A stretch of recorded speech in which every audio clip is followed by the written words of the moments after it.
Criterios. Una entrevista de Mix de Medios.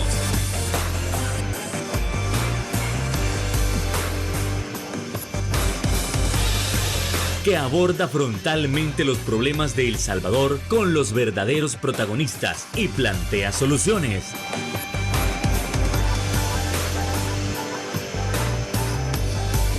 Criterios. Hola, ¿qué tal? Muy buenas noches, sean todos y cada uno de ustedes bienvenidos una vez más a su programa Criterios en este 15 de junio. Como siempre, es un honor, es un placer llegar hasta sus hogares en el abordaje de esos temas importantes de nación. En esta ocasión nos vamos a centrar en la Organización Internacional del Trabajo y cómo la unidad sindical salvadoreña va a implementar varios de los acuerdos, como por ejemplo, ¿será que ahora se van a fortalecer los derechos de los trabajadores de las plataformas digitales? ¿Qué cosas negativas han quedado de lado? ¿Cuáles son esas nuevas que se podrán implementar? ¿Cómo se avanzará hacia el futuro? Bueno, eso y más lo estaremos abordando esta noche con nuestros invitados especiales. En primer lugar, le damos la bienvenida al representante del sector de la construcción de la Unidad Sindical Salvadoreña, Fredis Vázquez. ¿Qué tal, Fred? Buenas noches. Gracias, buenas noches, Fernando. Un gusto estar acá y agradezco la oportunidad para dirigirme a tu teleaudiencia y en especial a la clase trabajadora de El Salvador. Un verdadero placer, así que también le damos la bienvenida desde el Secretariado de Educación, siempre de la Unidad Sindical Salvadoreña, a Francisco Guerra. ¿Qué tal, Francisco? Buenas noches. Muy buenas noches, un gusto. Muchas gracias por este espacio, el cual es muy importante para nosotros, para dar a conocer los diferentes resultados de la 114 Conferencia Internacional de Trabajo. Y precisamente muchas gracias por aceptar nuestra invitación y hablando de la Conferencia Internacional del Trabajo. ¿Qué es lo que se pudo discutir y por qué fue tan importante? Y específicamente, ¿por qué nos beneficia tanto a nosotros como salvadoreños? Por favor, Freddy. Bueno, gracias. Primero, la conferencia es la 114ª de la Organización Internacional del Trabajo. La OIT es el brazo de las Naciones Unidas que se encarga de vigilar que los gobiernos y los empleadores cumplan con los derechos de los trabajadores a nivel mundial. Y las discusiones siempre tienen temas específicos que son los más sensibles en el mundo del trabajo. Y ahora el diálogo social, enmarcado en el tripartismo, el trabajo decente, con todos sus componentes, el respeto a los derechos de los trabajadores. Se ha hablado de trabajo de plataformas, cómo proteger a esos trabajadores que están invisibilizados, y también se ha hablado de migración laboral, cómo impacta ese fenómeno en los puestos de trabajo, y una serie de temas ahí que siempre se abordan en las distintas reuniones que se planifican para tal efecto. Y para nosotros es algo sumamente importante. Nuestra delegación fue de 9 compañeros trabajadores, todos dentro de nuestra representación en el Consejo Superior del Trabajo, y nuestro delegado oficial también salió de esa representación. Y lo que conlleva esto es que éramos los únicos autorizados para hablar en representación de los trabajadores en El Salvador. Con esto que menciona Francisco, hablamos que uno de los puntos más importantes, creo que se tocaron, fue el hecho de que El Salvador saliera de la lista corta, si no me equivoco. ¿Cómo se vivió eso? Uno de los beneficios, digamos, de que el país salga de la lista corta, algo histórico totalmente, en el sentido que durante muchos años el país estuvo en los países señalados por violaciones a derechos fundamentales, ¿verdad? Los convenios que están suscritos por el país, el cual era, bueno, el 144, ¿verdad? Que hablamos sobre todas aquellas entidades tripartitas. Entonces nosotros superamos este señalamiento a través de la instalación del Consejo Superior del Trabajo. Pero bien, uno de los beneficios quizás principales de que el país salga de la lista corta es de que hoy contamos con más visibilidad para inversión internacional. ¿Y esto en qué beneficia al trabajador? pues de que a mayor inversión, mayores oportunidades laborales, mejores prestaciones, porque en los países de primer mundo las prestaciones laborales son sagradas, muy fundamentales. Entonces, esto traería una competencia aquí al país y también a la vez una responsabilidad de formarnos profesionalmente. ¿Por qué? Porque en la realidad actual, ya con la nueva tecnología, tenemos que irnos modernizando, ¿verdad? Porque si bien la inversión internacional, mayormente van a haber trabajos que, digamos, nunca nosotros los hemos visto anteriormente.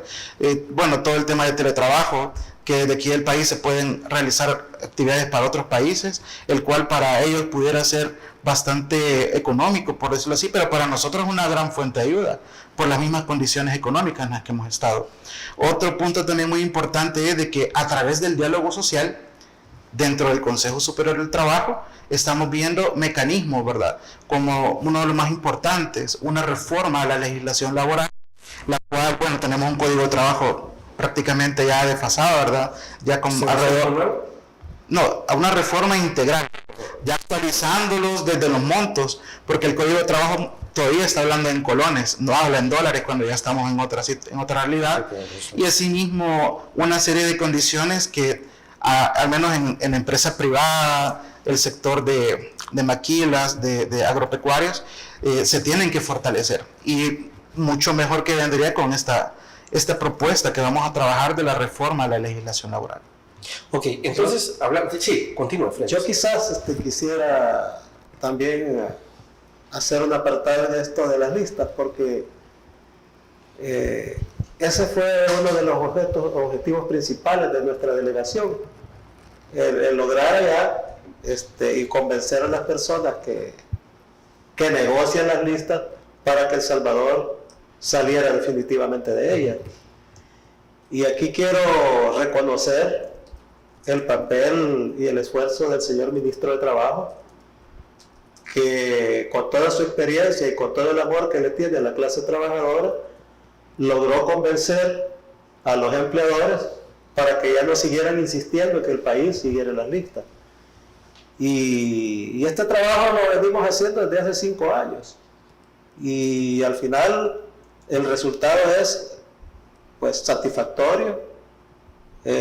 Y por eso, repito, es un reconocimiento para nuestro señor ministro de Trabajo, a su trabajo y a todo el esfuerzo que él ha generado, porque salir de las listas significa más confianza, significa más respeto y significa que mediante el diálogo social ya instalado en nuestro país desde el 27 de octubre de agosto del año pasado, se pueda crear una dinámica de una nueva forma de ver el mundo del trabajo y de sus relaciones. Sí.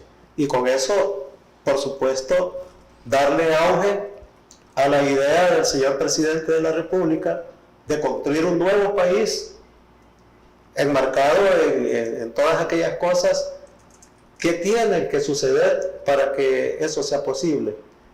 Y la economía de nuestra nación depende fundamentalmente de las inversiones que puedan hacer a todas aquellas corporaciones o personas que quieren venir aquí.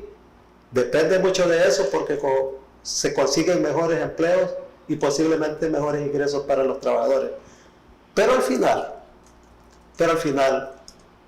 hay necesidad, como lo dijo Francisco, de actualizar nuestra legislación laboral, enmarcada en los convenios que el país ya suscribió.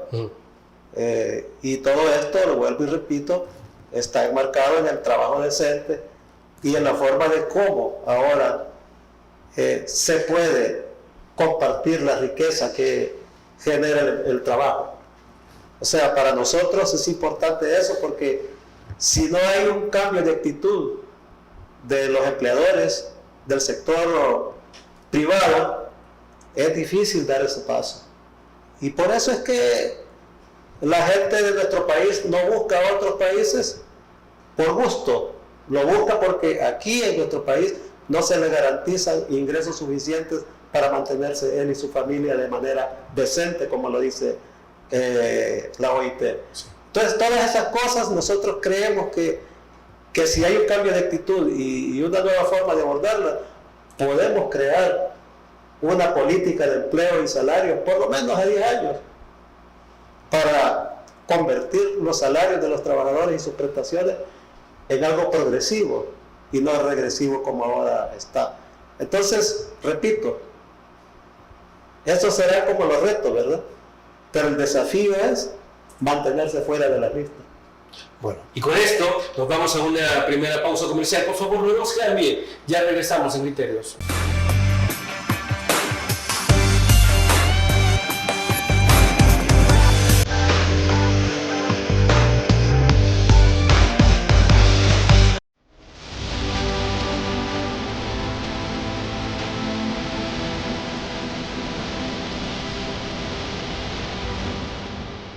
Nuestro compromiso, nuestra pasión, son algunas de las cosas que nos caracterizan como salvadoreños. Farmacia La Buena, la farmacia de todos.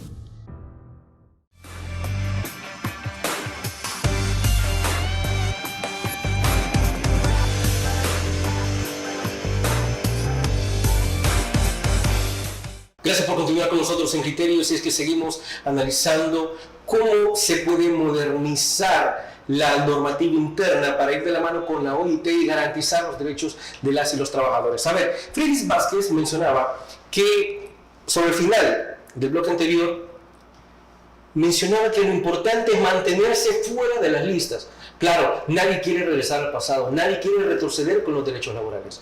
Pero si le preguntamos a Francisco Guerra, ¿cuáles serían esos puntos fuertes para que El Salvador, o esa nueva normativa, cómo debe ser construida para que El Salvador nunca regrese a una nueva lista? Bien, como lo plantea el compañero Freddy, es muy importante reconocer, ¿verdad?, que hay desafíos todavía por delante. Sí. El principal, digamos, es cómo fortalecer los procesos administrativos para sancionar, para poder despedir, tanto en empresa privada, municipalidades, industrias textiles, bueno, de la construcción, de todo ese tema, de los estatales, por ejemplo, y cómo podemos fortalecerlos mediante un estudio, una reforma, una revisión y crear una propuesta de reforma a la legislación laboral, y pudiéramos contar, ahora que estamos fuera de la lista, con apoyo técnico de parte de la OIT. Es decir, un país que esté señalado tiene a cortársele un montón de posibilidades de mejoras, a sus propios proyectos que tiene como país, y este es muy importante, ¿verdad? Al tener un apoyo técnico por parte de la OIT, nosotros pudiéramos adaptar los convenios que están ratificados por El Salvador a la nueva reforma de la legislación laboral. Aquí va Código de Trabajo, la Ley del Servicio Civil y todas aquellas que vienen encaminadas al tema de derecho laboral.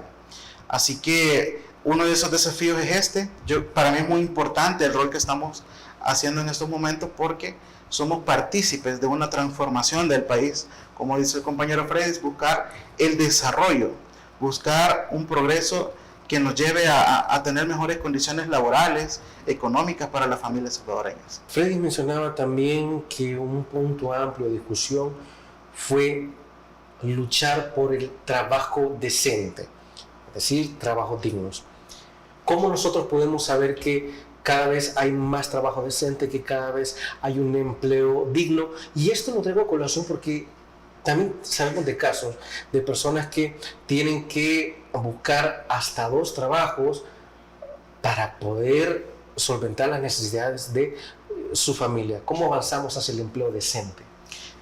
Para avanzar en ese tema es muy importante crear más ofertas laborales, y esto viene con lo que hemos estado hablando de mayor inversión extranjera, ya sea a través de la diáspora, que actualmente han apostado bastante en los últimos años, ¿verdad? Porque ya en el tema de seguridad del país está destacado y sobresaliente a nivel de Latinoamérica, pero todavía hay algunos empresarios que están reacios a crear mejores condiciones laborales. Por ejemplo, en las maquilas, pues, un tema muy delicado, que sabemos que toda la exportación que se hace, ellos se lucran de mucho dinero, pero esa riqueza que obtienen no la distribuyen digamos, para un porcentaje que vaya a los trabajadores, porque al final los trabajadores son la productividad del país, somos los que sacamos adelante todos los proyectos de tanto empresas privadas como las mismas de servicios públicos, y es importante de reconocer este aspecto. Asimismo, creo muy importante también de que el liderazgo que está llevando el licenciado Arriaza en el tema del Consejo Superior del Trabajo por la parte empresarial, están dándole un ejemplo a seguir a los demás empleadores que no están sumados a ellos. Ahora bien, el licenciado Arriaza junto con los compañeros que están del sector empleador son la mayor parte o la parte más representativa, ¿verdad? Más del 70% de las empresas que están aglutinadas, pero ese otro 30% que no está, sí es muy importante darle un seguimiento por el tema de vulneración laboral. Uno, el tema también de prestación, bueno, el tema de las prestaciones, ¿verdad? Que sabemos que en empresas privadas son en algunos lugares muy escasas y en otras totalmente diferentes, ¿verdad? Sí. Como, por ejemplo, ponerle en un banco puede tener mayores prestaciones, se mira incluso en las actitudes de las personas, ¿verdad? Así cuando es. Recibe un buen incentivo, y asimismo quisiéramos que se replicaran las demás, ¿entiende? Así que el tema de las plataformas, como mencionaba al principio el compañero Freddy, es muy importante que ellos pudieran tener acceso a seguridad social, el seguro, pensiones, porque ahorita, digamos, es una manera fácil de poder conseguir trabajo, pero las condiciones son muy inseguras, son muy vulnerables, no tienen un seguro que los proteja ante cualquier adversidad que venga, por ejemplo, ya con la entrada del invierno. Entonces, hay muchas cosas que a través de la OIT nosotros estamos seguros que vamos a poder superar.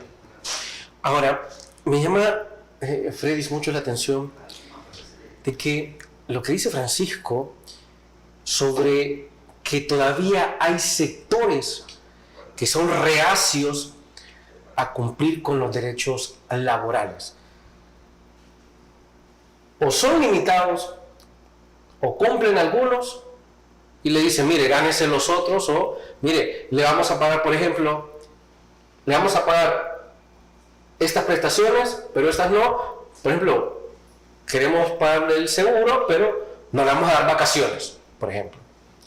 Sí, lo que pasa es que... ¿Cuáles son esos sectores que están reacios a cumplir con sus obligaciones? Es que el trabajo decente también implica el respeto de la legislación laboral. Sí.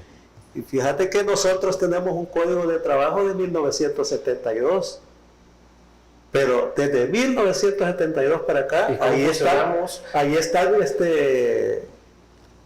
incluidos los horarios de trabajo, por ejemplo. Hablemos de horarios de trabajo. 8 horas de trabajo, dice, y 44 horas a la semana, para trabajos que no son peligrosos ni insalubres. Sí. Para trabajos peligrosos e insalubres son 7 horas de trabajo. Pero aquí, ¿qué pasa? Te pongo un ejemplo. Los vigilantes privados, por ejemplo. Ese es un trabajo peligroso porque su fuente principal del empleo es el arma. Es un trabajo peligroso. Sí, tienes razón. Y les ponen 24 y hasta más horas de trabajo por jornada. Miren, eso es terminarse al trabajador, ¿verdad? En su forma física, en su estado mental. Y por eso es que el horario debe de respetarse. Porque eso salió de un análisis técnico, científico. O sea, 8 horas para trabajar, 8 horas para dormir y 8 horas para compartir con la familia. Así está establecido. Pero aquí eso no lo respetan en ese sector, ni en muchos sectores. Por ejemplo, los médicos trabajan turnos de 12, 24 horas, cuando ellos deberían de estar ahí 8 horas trabajando. O sea, y así te puedo poner muchos ejemplos de muchos sectores que sus horarios de trabajo no se respetan. Y por consiguiente, eso trae se precariza ese tipo de empleo. Entonces, lo que nosotros queremos es que se respeten nuestras leyes. Fíjate, el trabajo del salario, el salario mínimo, aquí lo ponen de 1 al 15 y del 15 al 30 o al 31 de cada mes. Pero nuestro Código de Trabajo dice que la semana laboral comprende 44 horas. Y la bisemana sería 78, sería el doble del horario. Pero el pago de salario debería de ocurrir inmediatamente después de concluida la jornada de la segunda semana. Pero aquí no. Aquí te lo pagan cada 15. Y las horas extras que están ahí de por medio, a nadie se las paga. ¿Quién se queda con eso? Entonces, no, aquí debería de cumplirse el horario. El pago de salarios para todos los trabajadores debería de ser cada 2 semanas vencidas, porque ahí se vencieron las 2 jornadas de cada semana laboral. Entonces, eso es algo como que nos va restando. Sí. En materia de vacaciones y aguinaldos, si todavía tenemos 10 años de vacaciones en el pago, pues, desde 1972 para acá. Y por eso es importante la negociación colectiva.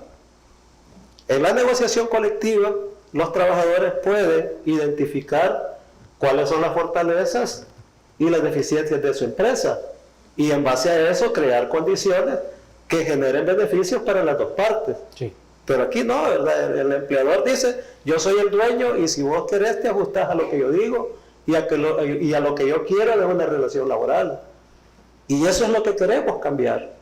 Porque nosotros los sindicatos, si bien es cierto, confrontamos en alguna medida con los intereses de nuestros empleadores, pero si se hacen las cosas mediante el diálogo social y el tripartismo, podemos llegar a acuerdos que favorezcan a las dos partes de una manera progresiva y no regresiva. Entonces, y yo vuelvo y digo, para nosotros es un reto el que se cumpla nuestra legislación laboral, porque debe de cumplirse. O sea, si ahí está la OIT encima de los países que no cumplen, es por eso. Y aunque aquí no tiene repercusiones, porque las decisiones de la OIT no son vinculantes, pero afuera hay 187 países que están vigilando el comportamiento en materia de derechos sindicales de todos. Entonces, yo digo de que, por eso sigo manteniendo que la mentalidad de nuestros empleadores debe de cambiar, y el gobierno, en lugar de hacerse a un lado de cualquiera de esas partes, debe de cumplir su rol de mediador y de crear condiciones para que exista desarrollo y que exista certeza del respeto a la legislación laboral y a las demás leyes. Y en base a eso va a venir más inversión, una mejor inversión que traiga mejores beneficios para todos. Y fíjate, acaba de suceder un ejemplo importante. El señor presidente de la República acaba de firmar un acuerdo con su homólogo de Estados Unidos para liberar de aranceles a las exportaciones de nuestro país para Estados Unidos. ¿Quiénes son los mayores beneficiados de ese acuerdo? Los maquileros. Entonces nosotros esperamos que, si ya no van a pagar ningún tipo de arancel, pues eso se puede traducir en mejoras en los salarios de los trabajadores, sin necesidad de estar esperando acuerdos de salario mínimo, porque aquí lo único que controlan en este país son los salarios de los trabajadores y los subsidios a los buses, cuando debería ser lo contrario. Los salarios de los trabajadores deberían de estar relacionados con la producción y las ganancias que genera el trabajo. Debería de ser así, pero no es así. La mayoría de empleadores están esperando que el gobierno ponga el salario mínimo. El salario mínimo para nosotros debería de ser un piso y no un techo. Entonces, así cosas como esas tienen que discutirse y tienen que buscarse acuerdos. ¿Para qué? Para darle a este país seguridad y certeza, y algo más importante, para darle a los trabajadores los ingresos suficientes para que no busquen irse a otros países y dejar abandonada a su familia. Desde luego. Ese es el reto y es el desafío. Con eso nos vamos a una nueva pausa comercial y volvemos aquí en Criterios.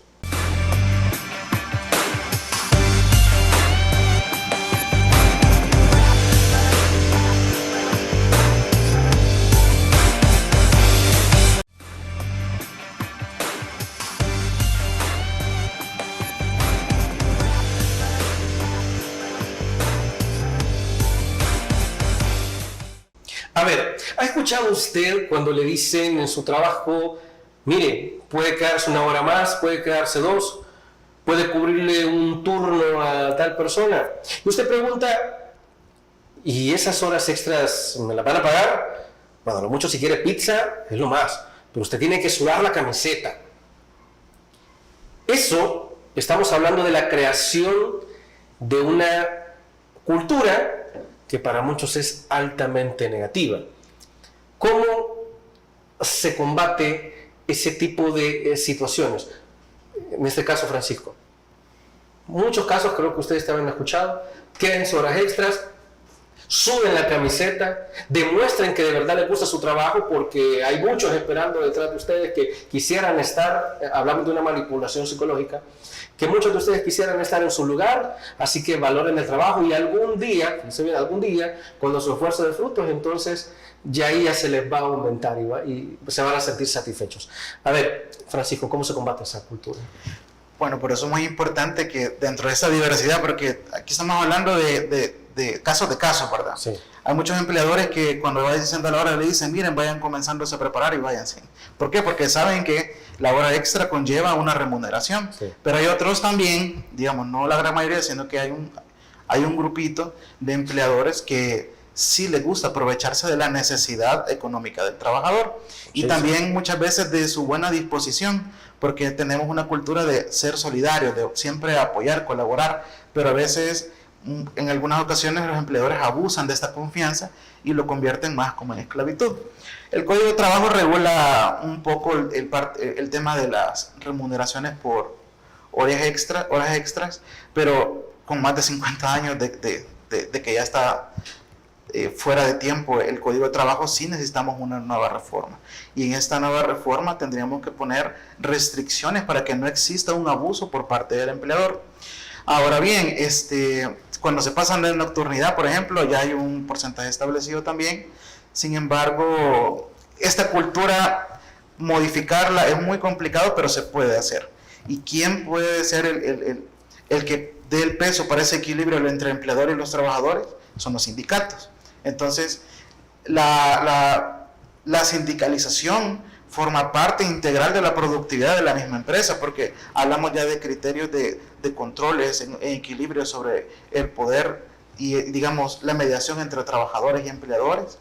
Entonces, quizás el primer llamado es a la organización. Más de 34 trabajadores pueden organizar un sindicato y a comenzar a generar nuevas condiciones para los trabajadores en general. Y parte de los desafíos, como menciona Freddy, salir de la lista corta es el inicio. Sí. Ahora, ¿cómo mantenernos fuera de estas listas? Respetando los convenios internacionales que están ratificados por El Salvador. Y ahora, con el nuevo convenio que se acaba de implementar, ¿verdad?, que se creó en esta 114 Conferencia Internacional del Trabajo, esperamos de que El Salvador sea también de los países que ratifique este acuerdo cuando ya se generen todas estas condiciones, y que los empleadores se sometan a estas nuevas condiciones laborales. ¿Por qué? Porque el trabajo decente viene de esto, ¿verdad? El respeto a los principios, a los derechos fundamentales de los empleados. Ahora, hablamos que las oportunidades laborales avanzan, se transforman, algunas oportunidades con el tiempo mueren, otras nacen. Y es que si algo aprendimos en los últimos años desde que se diera la pandemia del COVID-19, es que una buena parte de los trabajos ya no están en una oficina, sino a través de la virtualidad, a través de las aplicaciones. Y en ese sentido, no podemos dejar de lado el hecho de hablar sobre los trabajadores de las plataformas digitales. Podemos preguntarnos, ¿tienen derechos? ¿Tienen deberes como tal? ¿Qué hay de ellos? ¿Hay una legislación que los pueda proteger tal cual? Por favor, Freddy.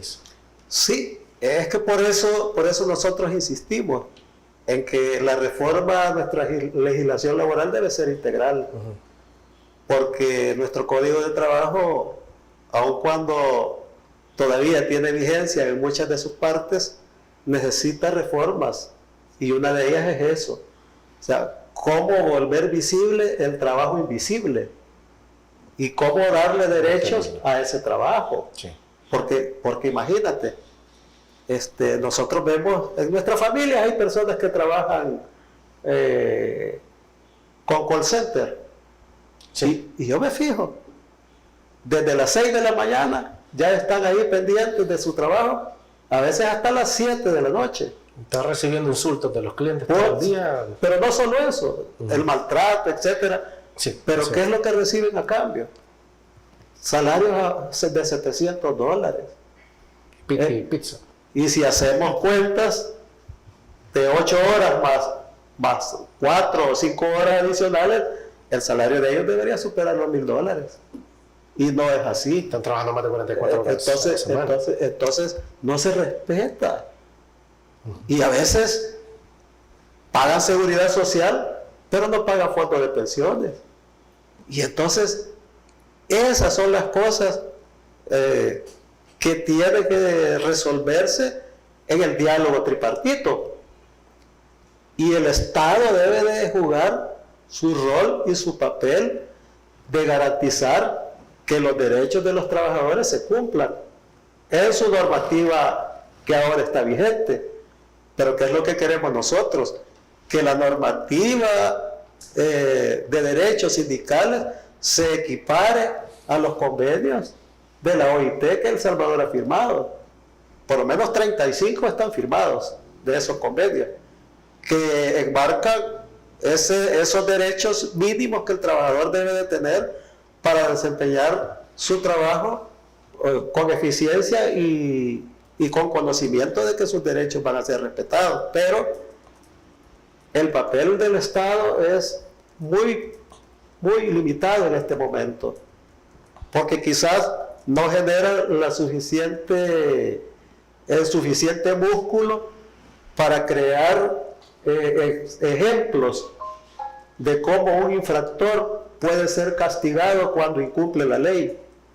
Porque aquí, en nuestro país, a un empresario le sale más fácil ir a pagar una multa por incumplir un derecho de un trabajador al Ministerio de Trabajo que cumplirle a los compañeros trabajadores sus derechos, porque saben que en el sistema judicial el trabajador, si pone una demanda por violación de sus derechos, esa puede tener un resultado de 3, 4 o más años. Sí. Entonces eso no nos sirve.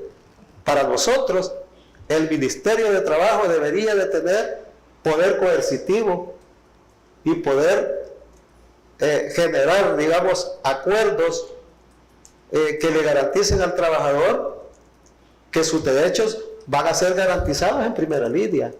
O sea, y poder castigar con una multa lo suficientemente coercitiva al empleador que viole los derechos del trabajador. Entonces, esas son las cosas que hay que ir buscando.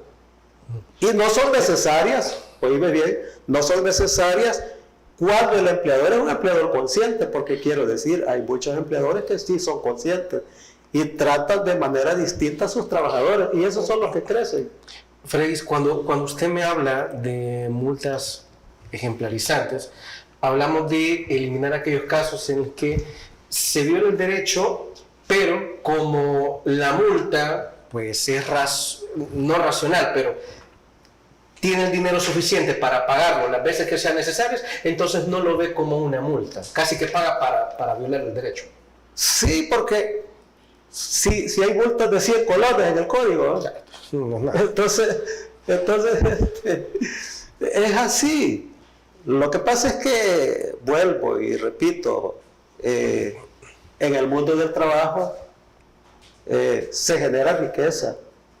Claro. Y la riqueza que se genera hoy por hoy es suficiente para darle al trabajador algo mejor de lo que tenemos. Y de eso se trata. Así es que no queremos que el que invierte su dinero en una empresa para crear o generar un bien en particular no tenga ganancias.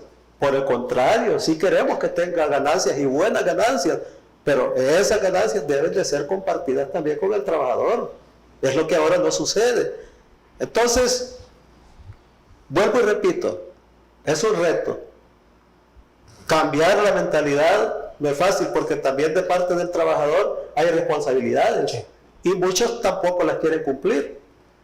Entonces, compañeros trabajadores deben de cumplir su responsabilidad en su trabajo con las encomiendas de su patrono y ser eficientes, porque esa es la garantía para poder decir, ahora hay ganancia y de esa ganancia algo me tienen que dar a mí.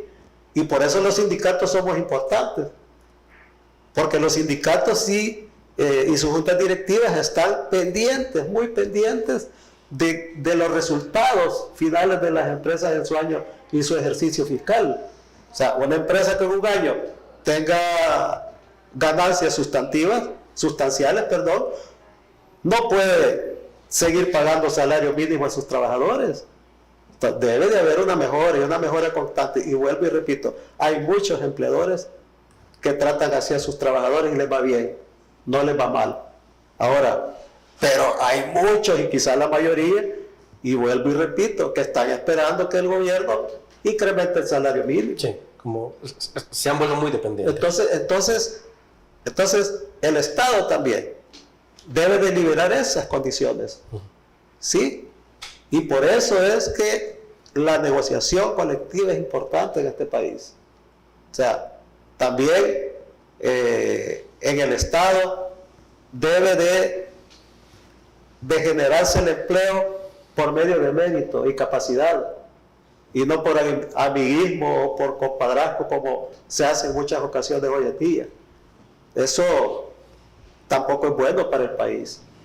Y creo también que el papel de los sindicatos y los sindicalistas es vigilar que su empleador haga bien las cosas y cumpla bien las cosas, y en el sector público que los salarios y las prestaciones de todo el empleado público sale de lo que generamos los trabajadores en el sector privado, debe de haber un poco de más respeto a eso, pues, porque el empleador público y los que manejan las instituciones de gobierno deben de respetar a los sindicatos, deben de respetar a sus directivos sindicales. Y si hay críticas, es que todos los funcionarios públicos están expuestos a eso, pues, y deben de saberlo, que debe de haber críticas, porque si son malos en su gestión, los va a criticar medio mundo. Y allí es donde el que manda en las instituciones del gobierno debe de poner los ojos. Hay muchos funcionarios públicos que no están dando el 100% para este gobierno, y deben de ser evaluados y deben de someterse a criterio de quien manda. ¿Y quién manda aquí? El señor presidente de la República. Él debe de escoger a sus mejores funcionarios y debe de escoger a aquellas personas que le garanticen a la población una mejora sustancial en los servicios que recibe. Con esto nos vamos a ir a una siguiente pausa y regresamos en Criterios.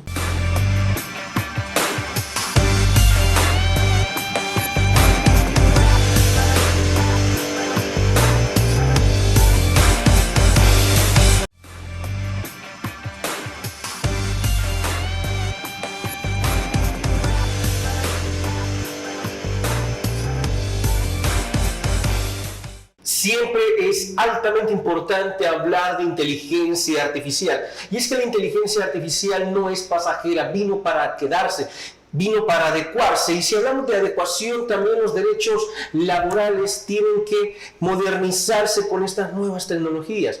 Pero ¿será que en El Salvador nos estamos quedando atrás con la inteligencia artificial aplicada en los diferentes sectores laborales? ¿O ya hay algo que se está escribiendo para avanzar hacia el futuro? Por favor, Francisco. De hecho, uno de los desafíos muy importantes en todo este reto tecnológico es la reforma educativa, ¿verdad? Porque a través de una reforma educativa se pueden ya hacer análisis y comenzar a implementar desde pequeños a los niños, sí, para que afronten a la nueva realidad. Digamos, ya no es lo mismo lo que se hizo en la última reforma de Calderón Sol, por ejemplo, que disminuyó a 2 años el bachillerato general porque querían masas de productividad. Querían gente que vaya directamente a maquilas u otros empleos donde solo querían la mano de obra, entre comillas, barata, ¿verdad? Sí. Entonces, no, ahora con el nuevo desafío que tiene el Ministerio de Educación, sabemos que se quieren adaptar a la nueva realidad que estamos, ¿verdad? Porque si queremos buscar un progreso, un desarrollo del país, también tenemos que hacer cambios desde la base, ¿verdad? Desde los pilares principales.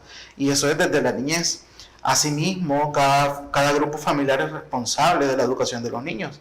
Y es decir, desde chiquitos ya sabemos a qué más podemos optar en un mundo laboral y tratar de adecuarnos a esos nuevos retos, ¿verdad? Esos nuevos desafíos. Así que yo creo que el trabajo que se está haciendo a partir del sector de educación es muy importante para todo eso que estamos trabajando. Y asimismo también es importante que los empleadores inviertan en formación laboral, ¿verdad? En capacitación para que los trabajadores se adapten a estas nuevas realidades.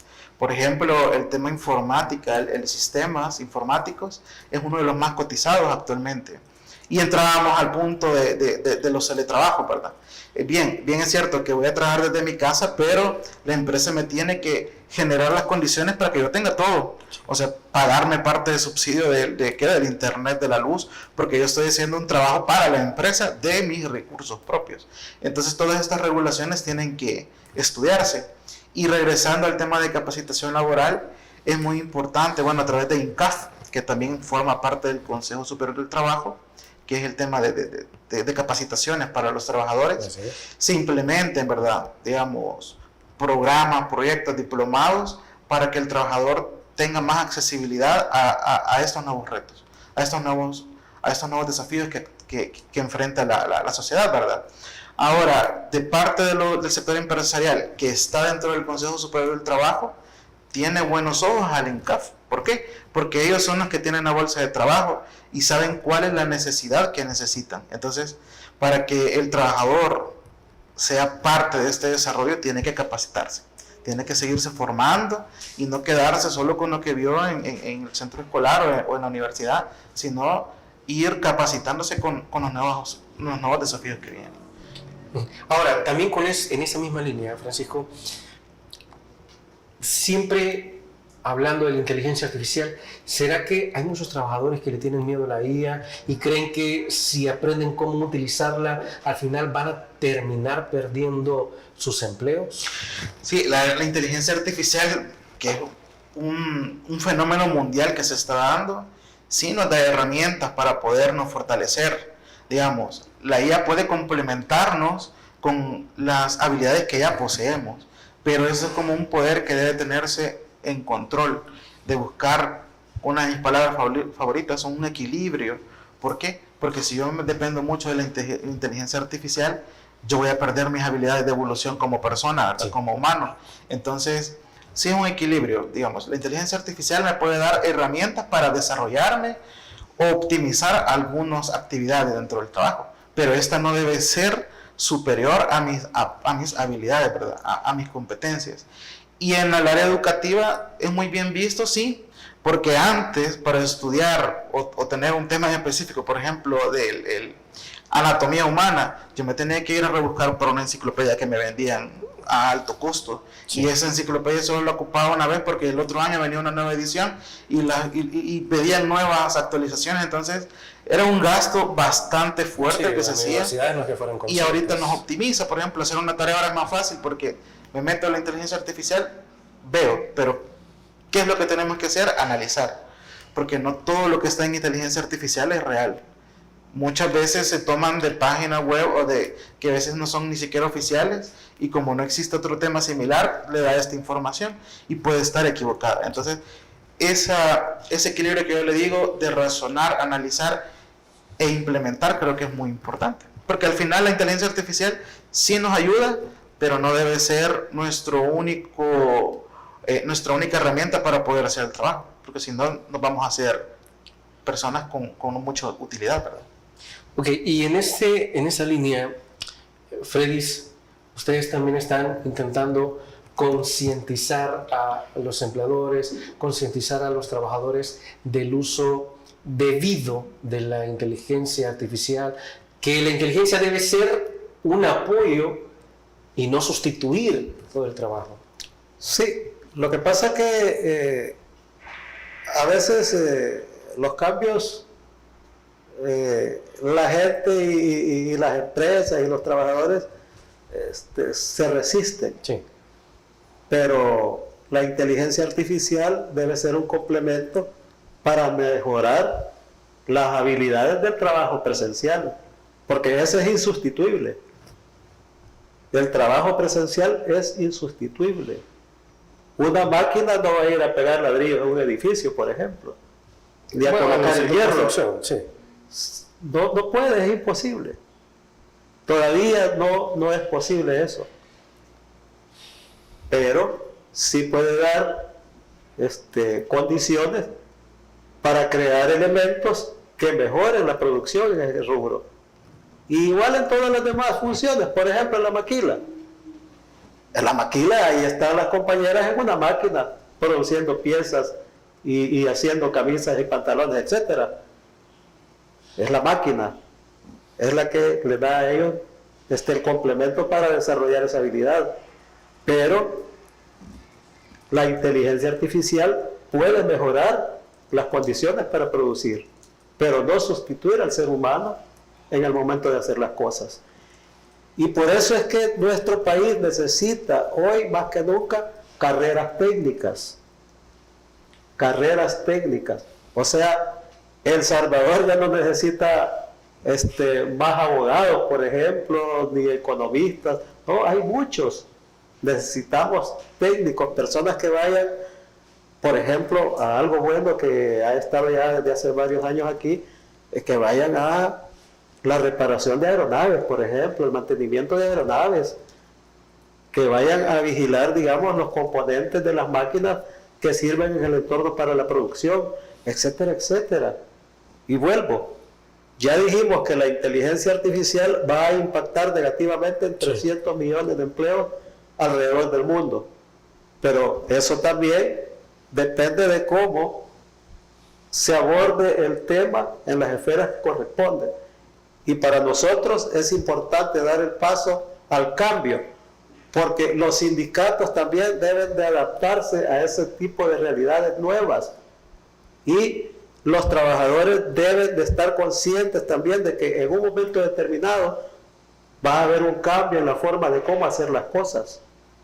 Y ahí es donde es más importante el sindicato, porque el sindicato debe de orientar a los trabajadores y a los jóvenes que son el futuro de nuestro país y de nuestras naciones para adaptarse a los cambios. Sí. Entonces, si sabemos manejar el tema, y obviamente con la asistencia técnica de la OIT, que la vamos a tener en el futuro, podemos salir más librados del asunto. Pero eso depende también de las energías que los tres sectores pongamos en el tema.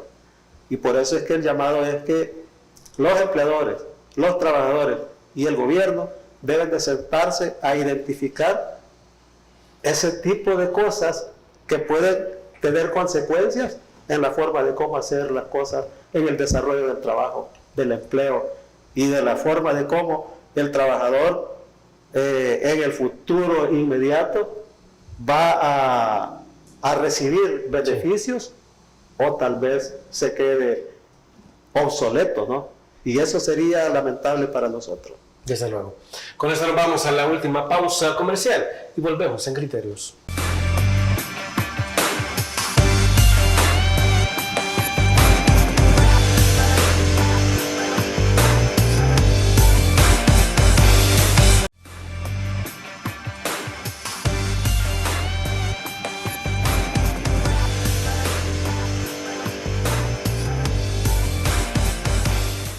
A fin de cuentas hay muchísimo se ha avanzado, pero así también hay mucho que trabajar. Francisco, todavía los puntos que hacen falta para avanzar en derechos.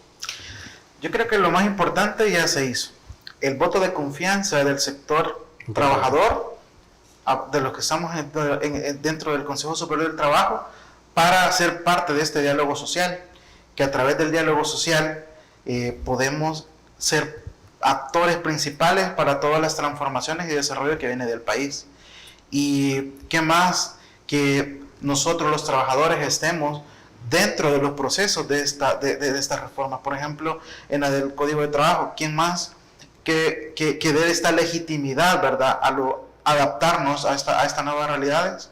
Es que todos los compañeros que estamos aglutinados en el sector trabajador del Consejo Superior del Trabajo y de la Unidad Sindical Salvadoreña, la cual es una de las centrales más importantes del país porque aglutina más del el 90% de sindicatos. 250 sindicatos estamos aglutinados en la unidad sindical salvadoreña. Entonces, nosotros estamos en un rol muy importante y con una responsabilidad alta de buscar soluciones para los trabajadores. Y con esto, Fredis, ¿hay satisfacción, en resumidas cuentas, de todo lo que se ha hecho hasta ahora? Bueno, debo de decirlo que nosotros estamos satisfechos porque hemos dado un paso hacia el futuro. O sea, hemos puesto en el ideario de la población y de los trabajadores el significado del trabajo y de sus derechos. Y para nosotros es importante ya, hoy, que se respeten los derechos que ya están establecidos en materia de trabajo. Y el reto es mejorar eso y mejorar las condiciones de la gente para el futuro. Sí. Ese es el gran reto que tenemos y creo que ahora, con las energías que están puestas en el Consejo Superior del Trabajo y con el liderazgo del señor Presidente de la República y del señor Ministro de Trabajo, lo podemos lograr. Y sé que así será. Así que con esto hemos llegado al final de Criterios. Francisco, gracias por habernos acompañado esta noche. Muchas gracias a ustedes por el espacio. Un saludo muy especial para todos los compañeros que estamos aglutinados en la unidad sindical salvadoreña y especialmente a mis compañeros de Atramec, que es el Sindicato de Trabajadores del Ministerio de Educación. Un gusto. Fredis, ha sido un placer. Muchas gracias, Fernando, por habernos permitido estar acá contigo y hablar de temas de interés de la población y de los trabajadores. Un saludo, compañeros trabajadores. Un placer. Amigos y amigas televidentes, esta no es una despedida, es la despedida. Como tal, dejo a partir de esta noche el programa Criterios y ha sido un verdadero placer agradecerle, como siempre, también a esas personas que han estado acompañando durante 5 años desde que comencé en Mix de Medio, dirigiendo Enfoque y posteriormente Criterios. Agradecerle al licenciado Fernando Meneses, a Pedro Hernández, a Guillermo Pérez, Cecilia Navarrete, también a mis compañeras Daniela Argueta, Selena Martínez, también a Ana López, que en su momento pues fue parte de la familia de Mix de Medio y de quien recibí muchísimo apoyo también en su momento. También agradecerle a mi familia, a mis amigos, también enviarle un saludo, pues yo sé que en el futuro lo verá, pues mi nueva razón de vivir, mi hija Ariana.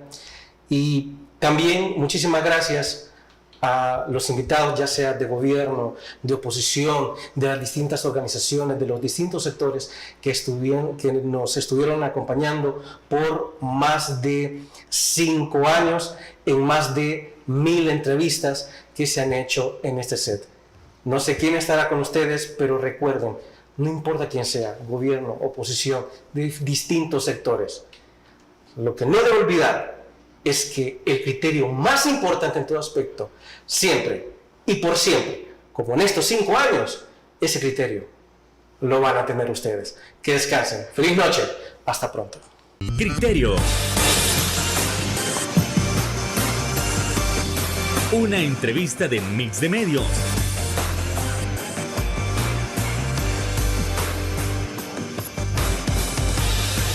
Que aborda frontalmente los problemas de El Salvador con los verdaderos protagonistas y plantea soluciones.